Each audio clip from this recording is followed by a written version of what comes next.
tal? ¿Cómo están? Es un gusto acompañarles en una nueva edición más de este podcast Carleando, donde contamos historias y por supuesto tenemos a un invitado de lujo que yo sé que lo conocen muchos por la televisión quizás, otros por la radio y últimamente él está escribiendo mucho y nos ha lanzado un libro que está buenísimo y ya vamos a dar las redes y vamos a dejar que se presente también.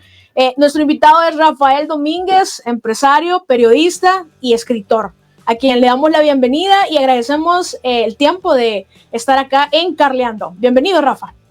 Muchas gracias, Carla, y a toda la gente que se está sumando a este podcast. Un verdadero gusto, muy agradecidos por el tiempo y pues ojalá tengamos a través de esta conversación una muy buena oportunidad para hablar de nación y del diseño de nación. Perfecto, y de eso quiero preguntarle, Rafa. Tengo más o menos como 4 años de conocerlo, pero en estos últimos años usted le está dando mayor fuerza a este concepto de nación y de familia. Pero antes de conocer esos proyectos que están muy interesantes y usted está metiéndole esfuerzo y empeño, quiero conocer a Rafael. O sea, ¿quién es Rafael Domínguez? Bueno, usted ha mencionado algunas de las facetas de mi vida como periodista, como empresario, como locutor de radio, hombre de televisión, de las noticias, que es la parte profesional, ¿verdad? Y en eso nos hemos desarrollado, es lo que la gente conoce. Y creo que no hay fuera de eso nada oculto. Es decir, la gente, porque empecé trabajando muy temprano, Carlita, a los 16 años en esto de los medios de comunicación. Entonces, desde ese tiempo acá, mi vida ha sido muy pública, es muy abierta. He dado testimonio de transformación de mi vida y eso implica contar facetas mucho más íntimas por todo el país. Entonces creo que de mi vida casi todo se conoce, excepto esta nueva faceta, porque la estamos estrenando, de habernos atrevido a hacer una propuesta escrita a través de este libro que se llama Diseño de Nación. Pero podría decir, soy un hombre de medios de comunicación que ama su nación, que ama a El Salvador y que siempre ha querido, de alguna manera, en el transcurso del tiempo y el conocer de la realidad nacional, de analizar la información, siempre ha querido impactar positivamente. Es decir, soy dado a creer que las cosas se pueden mejorar siempre y que hay una oportunidad permanente para mejorar, para innovar y para hacer lo que no se haya hecho. Y aquello que ya se hizo, pues también mejorarlo, ¿no? Un poco, digamos, Carla, dentro de mi faceta profesional. Hablando en términos académicos, tengo una licenciatura en comunicaciones, una maestría en administración de empresas, estoy cursando un diplomado en transformación de naciones, y así que por ahí, y otra cantidad de cursos y aprendizajes relacionado al marketing, a las ventas, al mercadeo, porque todo eso me fascina. Ok, y ya que lo mencionó, que desde los 17 años, o sea, desde muy joven empezó en esto de los medios, pero ¿cómo es que surge en usted esa inquietud de poder estar en los medios, de poder salir en televisión, salir a reportear? Cuéntanos un poco acerca de fue ese proceso. Muy casuístico, ¿no? Realmente a los 16 años uno no sabe qué es lo que realmente va a hacer en su vida. Estaba yo en el primer año de bachillerato aún, mi intención era ser doctor, prepararme en el área de la medicina, pero es una carrera cara. En ese momento mi papá no estaba en las condiciones de poderme dar el costo de la carrera y aunque yo todavía estaba en primer año de bachillerato, uno ya va pensando en esas cosas. Pero se dio la oportunidad de, en el Colegio Santa Cecilia, animar en el escenario de un evento de Semana de Juventud, que creo que usted conoce esas celebraciones, ¿verdad? Que han sido famosas a través de los años para reunir juventud. Entonces, bueno, me subí al escenario, me dieron la oportunidad, yo agarré un micrófono y hice el papel. No era mi intención convertirme darse a conocer. No, simple y sencillamente lo hice porque me pidieron que hiciera eso, porque un maestro se había enfermado, que era el que normalmente hacía ese trabajo. Entonces yo lo hice y a alguien que estaba en el público, un exalumno ya para ese momento del colegio, Ángel Mendoza, que siempre lo voy a recordar con mucho cariño, tuvo la visión de invitarme a través de una persona de otro muchacho del colegio me mandó una tarjeta de presentación y que si me interesaba ir a la radio, que le llamara a ese número. Y así me llegó el recado. Yo me guardé la tarjeta en la bolsa de la camisa. Pasaron un par de meses y ya al finalizar de aquel año 1986, entrando a vacaciones, no hallaba qué hacer. Bueno, me acordé de la tarjetita, le llamé por teléfono y Ángel Mendoza me recordó y me dijo que llegara a la radio a donde él trabajaba, que se llamaba Estéreo 92, y ahí empezó esa historia que me fue poco a poco cautivando, porque es una carrera complicada de amor y odio entre el locutor, la radio, los medios, y hasta esta fecha he estado vigente desde aquel tiempo. Ahora bien, nuestro país vivió una cruenta guerra que todos recordamos muy bien, o quizás algunos no habíamos nacido, pero podemos conocer un poco de la historia a través de nuestros padres, abuelitos, qué sé yo, pero usted tuvo un papel muy protagónico en cuanto a los medios de comunicación. ¿Cómo fue el poder cubrir parte de lo que estaba sucediendo en ese momento en cuanto al desarrollo de la guerra en El Salvador y después los acuerdos de paz, por supuesto? Bueno, Carla, como le he dicho, llegué a la radio bien joven, me quedé inmediatamente y un par de años después, un año y medio después, estaba terminando yo mi último año de bachillerato cuando me vino la oportunidad de entrar a la televisión. Resulta que me inscribieron a un curso de capacitación de locutores, pero como yo era menor de 21 años, no me pude graduar de ese curso, pero me permitieron ser oyente para que yo, digamos, me adelantara o me capacitara, porque ya estaba trabajando. Y en ese curso de locución conocí a una de las presentadoras de Teleprensa de El Salvador en aquel momento, y entonces ella al final del curso me invitó a hacerme una prueba, un casting. Yo fui sin mayor, igual que como llegué a la radio, sin mayor expectativa, porque dije yo, no sé cómo será esto. Y resulta que les gustó mi prueba, me llamaron y ya me quedé como presentador de noticias. Posteriormente me invitaron a crear algo, que se me ocurriera algo, y empezó a desarrollarse en mí aquella vena creativa que hasta ahora ha sido muy bonito, el poder crear espacios, crear ideas, hacer programas, proyectos, y creamos algo que se llamó Cámara 1, que en aquel tiempo era la noticia en versión entretenimiento, porque no había mayor cosa que la información seria dura de la guerra, ¿no? Entonces creamos algo que se llamaba la noticia de su entretenimiento y nos dedicábamos un poco a lo social, a eventos diferentes, a cubrir fiestas patronales, a dar a conocer los sitios turísticos cuando nadie hablaba de eso. Entonces allí empecé a desarrollarme, y posteriormente, cuando ya vino el proceso de la guerra del 89, la ofensiva final del 89, me tocó cubrir ya como periodista parte de eso, y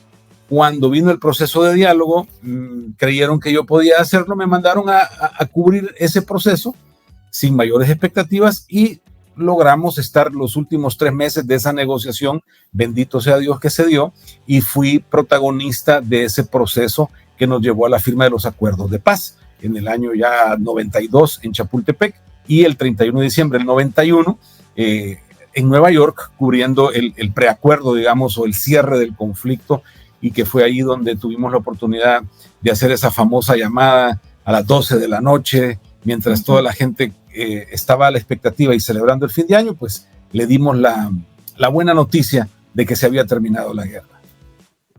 En muchas oportunidades hemos platicado que usted tiene diferentes facetas, y eso es lo interesante de platicar con usted, que se puede hablar de política, de familia, de negocios. O sea, usted de verdad que tiene muchos temas en su haber.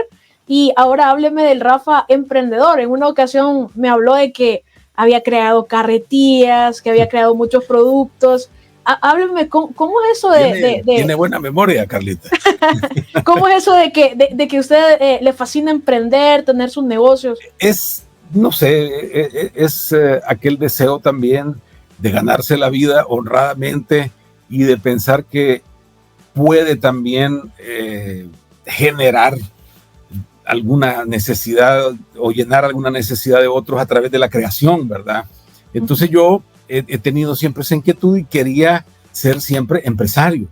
Y claro, la vida de empleado es buena, ¿verdad? Porque nos da un salario, nos da un ingreso, pero en mi corazón siempre ha sido como no solo depender de alguien más, sino depender de mi propio esfuerzo. Y entonces, en paralelo, he ido buscando alternativas, ideas.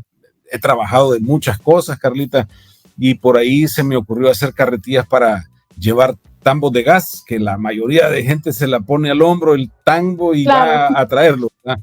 Yo dije, voy a crear unas carretillas, fracasé por completo, hice algunas, invertí y no vendí ninguna. Y cosas así me han pasado, ¿no? Y ahora tengo un producto que sí está resultando muy bien, está caminando en el mercado salvadoreño, que se llama EcoW, que sirve para lavar carros sin agua. Y esa es otra cosa, porque no me gusta producir o no me he metido a producir cosas solo por hacer dinero, porque claro, si uno está esperando hacer dinero, quizás lo más fácil es vender frijoles o lo que la gente consume más. Claro, comida. Me he metido al consumo, a tratar de incentivar un consumo y producción de ideas innovadoras. Probablemente y efectivamente no se gana o se pierde más de lo que se gana, pero trata uno de ser diferente. Entonces mi etapa de empresario ha sido así. Igual he emprendido a través de los medios de comunicación, he producido espacios donde he sido socio de los medios y donde he podido irme creando pues esa experiencia de ser no solo el talento, sino también el empresario detrás del esfuerzo mediático, y he creado algunas otras cosas que se han vendido mejor que otras, pero es el no parar, ¿verdad? Es el tratar siempre de estar innovando. Me metí a construir páginas web, a aplicaciones para teléfonos, hemos tenido algunas ideas bonitas, innovadoras, fuera de tiempo algunas, fracasan y un par de años después te das vuelve a resurgir. Lo que yo hice antes, pero estaba fuera de tiempo. Era la vida del emprendedor, Carla. Así es. Ok. Y ahora hablemos de lo más reciente que usted está haciendo, de su proyecto de Nación. Porque cuando platicamos sobre esto, usted me comentó, o sea, yo no es que quiero hacer un libro, es parte del proyecto. Usted me habló de muchos aspectos de este proyecto que es muy ambicioso porque toca un elemento fundamental dentro de la sociedad, que es la familia. Porque leía, por ejemplo, una frase que a mí me gustó y se me quedó penetrada en mi mente desde hace muchos años. Es de enfoque a la familia. Dice, así como va la familia, así va la nación. Entonces, ¿cómo es que en usted, después de ser un hombre de medios, después de ser un empresario, se le ocurre esto de poder tener un movimiento que se enfoque en la familia, se enfoque en la nación? Cuéntenos más al respecto de este proyecto muy ambicioso. Lo que pasa es que digamos que la nación es todo eso, ¿no? O cada uno de nosotros es una nación, y una nación necesita desarrollarse económicamente, una nación necesita desarrollarse socialmente, una nación necesita consolidarse en la familia. Entonces, he ido teniendo vivencia alrededor de todo esto y me fui dando cuenta a través de la experiencia de los medios y del análisis de la información que, claro, las cosas en El Salvador no han ido bien desde que yo tengo memoria, y siempre ha sido difícil construir la nación que queremos, o la nación que merecemos, o la nación en la que cada quien se sienta a gusto. Y lo que he visto yo es que siempre estamos discutiendo, peleando, pero nunca viendo al mismo lado, o nunca haciendo el esfuerzo conjunto, aunque tengamos diferencias en pensamiento. Pero uno puede tener diferencias en pensamiento, pero ir hacia el mismo rumbo, como en el caso de la familia. Uno puede no estar muy de acuerdo en la casa que vamos a ir a comprar, ¿verdad? O que papá y mamá o papá decidió y es la que puede pagar, y uno puede decir, no me gusta la zona, no me gusta el color, no me gusta lo que sea, pero al final, dentro del mismo techo, todos vamos a colaborar para que esa casa sea un ambiente bueno, armonioso, y estemos caminando, aunque tengamos, repito, algunas diferencias tan grandes como esas. No me gusta esta casa, ¿verdad? Y eso no veo que suceda en la nación, sino lo contrario. Estamos todos queriendo hacer la propia casa, destruir la del otro si es posible, y quedarme yo en lo mejor. Eso me ha llevado a a comprender que, bueno, alguien tiene que hacer el trabajo, y el trabajo al fin de cuentas es educar, es educarnos, porque sin educación es muy difícil. Pero ¿educarnos en qué? Hemos estado haciendo esfuerzos por educarnos en que nuestra gente vaya a la escuela. Tenemos apenas 6 o 7 años formales de educación promedio en El Salvador, lo cual no es mucho. Entonces, con algo tan básico no caminamos mucho, pero pongamos que también hemos hecho esfuerzos para ir a la universidad, carreras técnicas, y en ese proceso hemos perdido lo más importante, los principios y valores que te hacen una persona, que te hacen una nación de bien. Y en base a esos principios y valores es que tú puedes realmente al final tener un mínimo común, un mínimo denominador común para caminar y ver hacia adelante todos, aunque sigamos teniendo las diferencias. Entonces yo en esa preocupación he estado, y algunas otras personas se han sumado a esta visión, y creamos lo que se llama Proyecto Nación El Salvador, que como objetivo tiene pensar qué hacer, cómo hacerlo, y encontramos, repito, el camino de la educación. Entonces hemos estado en ese esfuerzo. Pero cuando uno va profundizando, dice, bueno, pero ¿y qué nación estamos construyendo? ¿O qué nación vamos a construir? ¿O qué nación queremos que la gente comprenda que se va a construir? Entonces empezamos a darle vueltas, y ahí es donde empiezan estas preguntas a buscar respuestas. Y fui encontrando algunas respuestas, y lo primero era, bueno, entonces, ¿hay un diseño para una nación o no hay un diseño para una nación? Como cuando usted dice, quiero, en vez de que compremos esa casa que no me gusta, construyamos una nosotros. Entonces hay que tener un plano, hay que tener un diseño, hay que tener una casa y cómo construirla, qué materiales, qué acabados, qué colores, etcétera, ¿no? Y la gran pregunta tuvo respuesta. Efectivamente, sí hay un diseño de nación. Y entonces eso es lo que hemos plasmado en este corto, pero creo interesante libro, que yo considero una propuesta para la discusión, una propuesta para hablar de esto que le estoy mencionando. ¿Y entonces, a qué atribuye Rafa que deberíamos mirar, o de dónde proviene ese diseño, o a qué dirección ir para encontrar ese diseño? ¿Cuál es la propuesta? Bueno, en la lógica usted lo ha entendido bien. Después de ver esto, ¿dónde investigamos? Y resulta que lo que hice yo fue, bueno, ¿qué naciones han sido buenas, pues? ¿Qué naciones han sido prósperas? ¿Qué naciones han tenido lo que queremos? Y hay bastante información en la historia. Y eso me llevó a preguntar, bueno, ¿y qué hicieron? Se basaron en principios. ¿Cuáles principios? Y entonces, escarbando un poquito más, llegamos a que realmente los principios que le fueron dados por Dios a Abraham, y posteriormente complementados con los principios, valores y reglamentaciones que le fueron dadas a Moisés para crear la nación hebrea, esos son los principios efectivos. Más allá de que se los dieron a los hebreos, el asunto es que hay acceso a esa información. Y cuando uno va a la Biblia, no desde la perspectiva religiosa, Carla, sino desde la perspectiva de instrucción, como quien busca un libro para aprender matemáticas. Bueno, ¿en qué libro yo puedo aprender los principios para crear una nación? Entonces tomamos la Biblia en ese aspecto, y resulta que es fabuloso, fantástico lo que la Biblia enseña sobre la nación. No, repito, desde el ámbito religioso. Lo que sí entiendo del ámbito religioso es que nos hemos concentrado mucho, y no es que sea malo, pero nos hemos concentrado mucho en el tema de la salvación, en el tema de la vida eterna, en el tema de la evangelización, pero no vimos el resto de la Biblia enseñando cómo se crea y se vive en una nación. Porque la promesa es esa.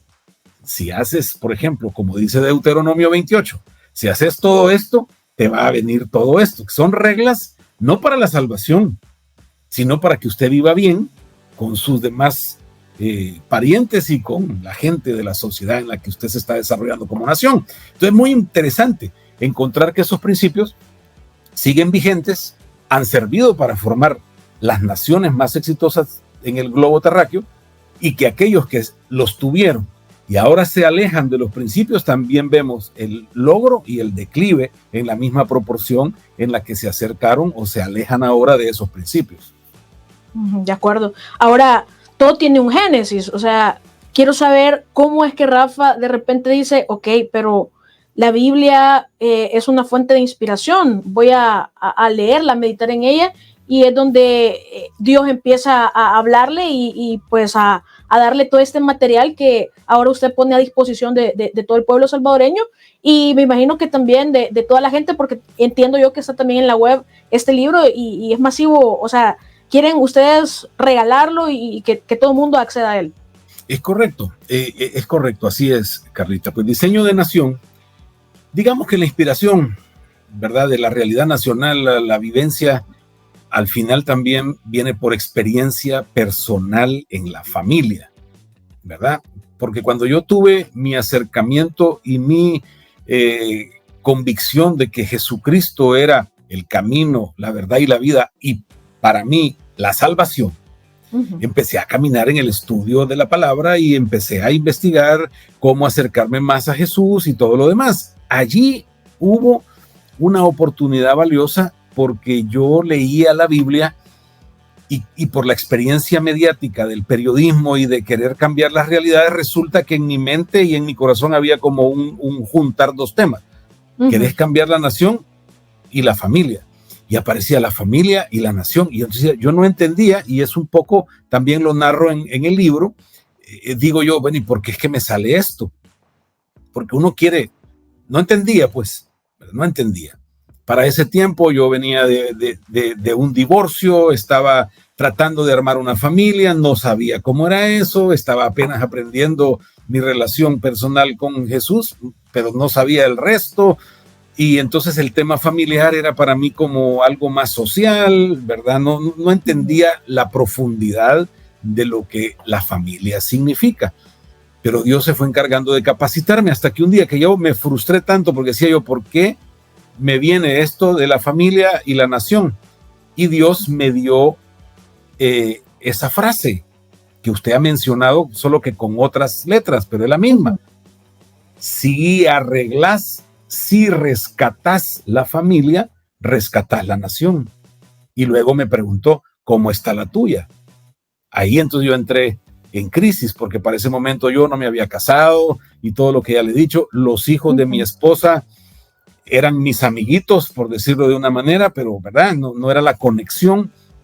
Pero después de entender eso, comprendí el papel y me fui todavía metiendo más hasta que logré comprender el pilar fundamental que es la familia, el matrimonio y todo esto alrededor de la construcción de la nación.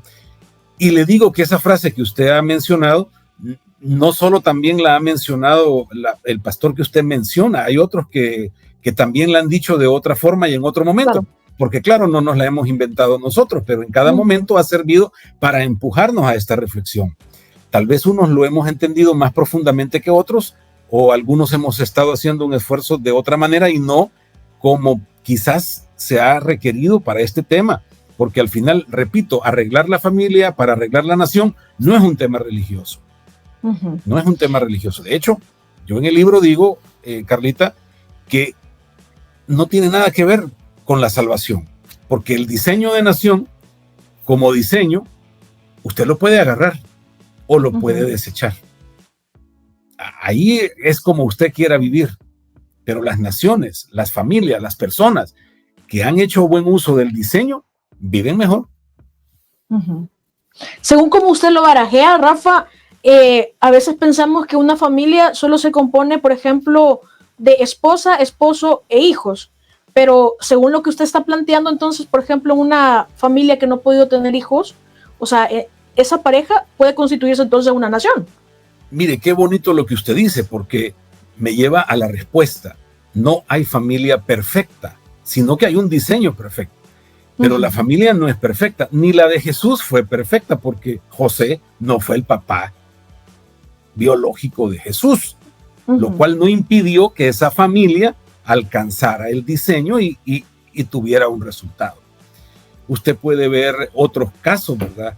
Como Ruth, la moabita, que y yo lo narro en el libro, que no era hija de la que, más bien era la suegra, y la adopta como hija y ella como madre, y se van incluso a vivir a la tierra de ella, ¿verdad?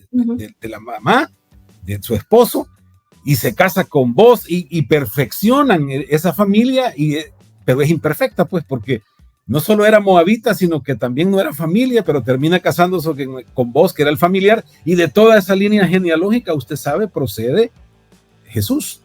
Entonces, porque el tema familiar no es para salvación, es para la construcción de la nación.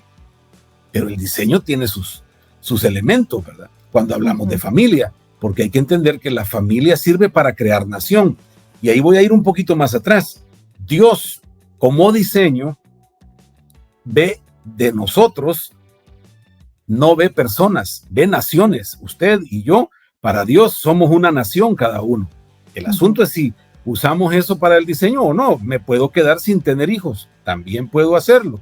Pero si yo quiero entrar al diseño y ser parte de la construcción, entonces yo me caso, yo tengo hijos, y esa construcción de nación es interminable, porque usted al final puede tener todos los hijos que pueda, y de ahí salen sus nietos, salen sus bisnietos, tataranietos, y son varias generaciones que constituyen una nación según el diseño. Porque las 12 tribus de Israel eran 12 naciones realmente, ¿verdad? Y se lo dijo directamente Dios a Abraham cuando le dijo, haré de ti una gran nación. Eso me llamó mucho la atención en este proceso de entender, porque no le dice te voy a hacer un gran banquero o te voy a hacer un gran gobernante, ¿verdad? No, le dice te voy a hacer una gran nación. Wow. Y los hijos de Isaac, ¿verdad? Nacen, y cuando van a nacer, el ángel le dice a la mamá de Jacob y Esaú cuando estaban en su vientre que hay 2 naciones dentro de ti. O sea, se repite la visión de Dios. El concepto de naciones. No dijo los nietos de Abraham, veo aquí, ¿verdad? Sino que 2 naciones hay en ti. Entonces, a partir de esa visión, puede usted interpretar entonces el camino a construir nación bajo principios de convivencia, repito, no de salvación ni de una perspectiva religiosa, sino de un ordenamiento social que permite la consolidación de una nación para llegar a ser fuertes, prósperos y con las capacidades ilimitadas, porque se cumplirá en nosotros una promesa que ha sido dada, y como es promesa, se va a cumplir. Excelente. Y creo que de toda esta plática que hemos tenido, he podido rescatar muchos conceptos. Por ejemplo, usted hablaba de asumir nuestra responsabilidad, también el rescate de valores que a veces dentro de la familia, quizás porque ahora todo es más inmediato o andamos corriendo, de repente la familia o el papá o la mamá dicen, ok, que le enseñen los valores a mi hijo en la escuela, cuando en realidad dentro de la familia es donde debe de empezar la educación, para que este joven, este niño, luego vaya a la calle, vaya hacia afuera del hogar, pero lleve impregnado esos valores. ¿Cree usted que eso es así? Es que cuando se entregan esos principios y valores, la misma escritura dice que era para reflexionar en ellos de día, de noche, todo el tiempo, que se los escribiera en la frente, que los tuviera. ¿Por qué? Porque esos son los principios y valores de la construcción de la nación. Entonces, quien los aprende los tiene que heredar a sus hijos para que su nación sea sólida en los principios y valores y por tanto no se pierda. No es en la escuela solamente, es en la casa. Entonces el papá, la mamá, y repito, como puede ser una construcción de una familia donde incluso los hijos no sean de sangre, pero sí cumpliendo principios de amor, de responsabilidad y de entendimiento de diseño, usted puede aplicar los diseños si el papá, la mamá de ese núcleo familiar entienden esos principios. Es lo que me tocó a mí personalmente, ¿verdad? Con mi esposa y sus hijos. Yo me convertí, no siendo el padre de sangre, en el pilar de principios en este aprendizaje. Los he heredado a ellos, lo han aprendido y entonces se cumplió y formamos una nación.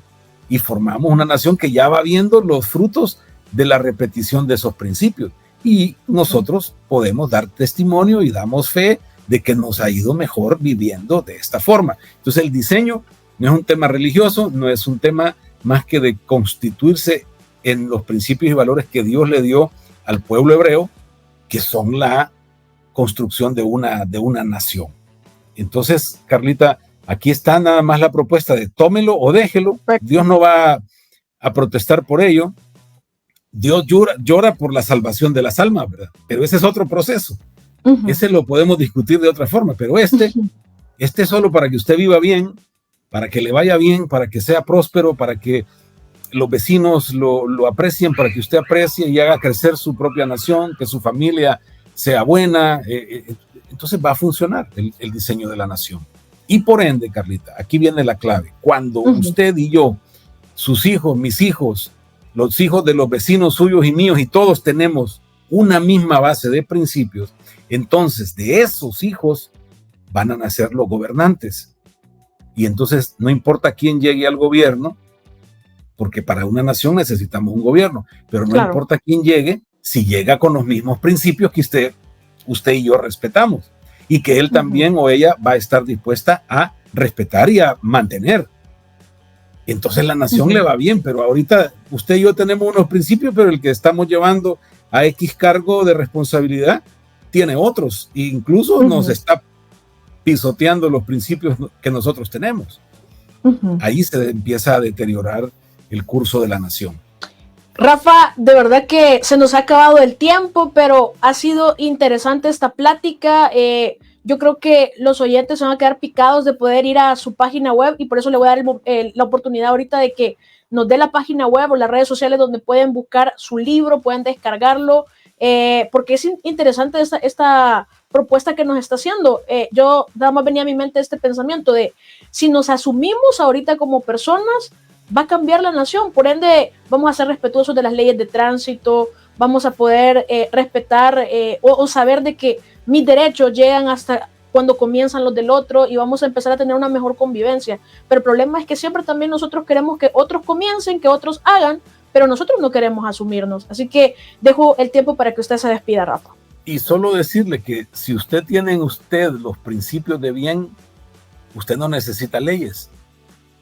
Nadie le va a poner una limitación, porque usted va a hacer lo correcto, va a hacer lo que está escrito que funciona para su vida con los demás. Entonces no necesitaríamos la ley. Pero bueno, si quiere usted leer Diseño de Nación, que aquí se lo tengo, puede ir a nuestra página web, proyectonacionelsalvador.com/libro, y ahí puede descargarlo, puede leerlo ahí mismo en línea, también en el audiolibro, para que usted pueda disfrutarlo en el tráfico, mientras en algo que se detenga el tráfico, usted pueda escucharlo. Así que proyectonacionelsalvador.com/libro. Y pendiente también de nuestras redes sociales como Proyecto Nación El Salvador, porque estamos tratando de hacer otros pequeños eventos de lanzamiento y conversación, para que no solo sea entregar el libro, sino que aquellos que ya lo van leyendo puedan tener un momento de plática y preguntas, así como usted lo ha hecho ahora, Carlita, para profundizar en el debate, que eso es al final lo que interesa. No sé si tengo razón, no sé si estoy equivocado, no sé si estoy loco, pero por lo menos es un punto de partida para pensar en que una nación de verdad, de la que fluya leche y miel, es posible. ¿Por qué? Porque la promesa está en pie. Gracias, Rafa, por su tiempo y por esta oportunidad de conocer el material que nos ha presentado, y que toda la audiencia puede descargarlo de manera gratuita y puede obtenerlo para la lectura, y por supuesto también para aplicar estos principios a nuestra vida, y así tener una mejor convivencia y hacer de esta nación pues la mejor nación, porque nosotros, cada uno de nosotros, somos una nación según la propuesta de Rafa. Así que hasta la próxima, amigos carlianos. Nos vemos en otra edición de Carleando. Así que síganos en nuestras redes sociales y por supuesto comparta este video con sus amistades y con las personas que le rodean. Hasta la próxima.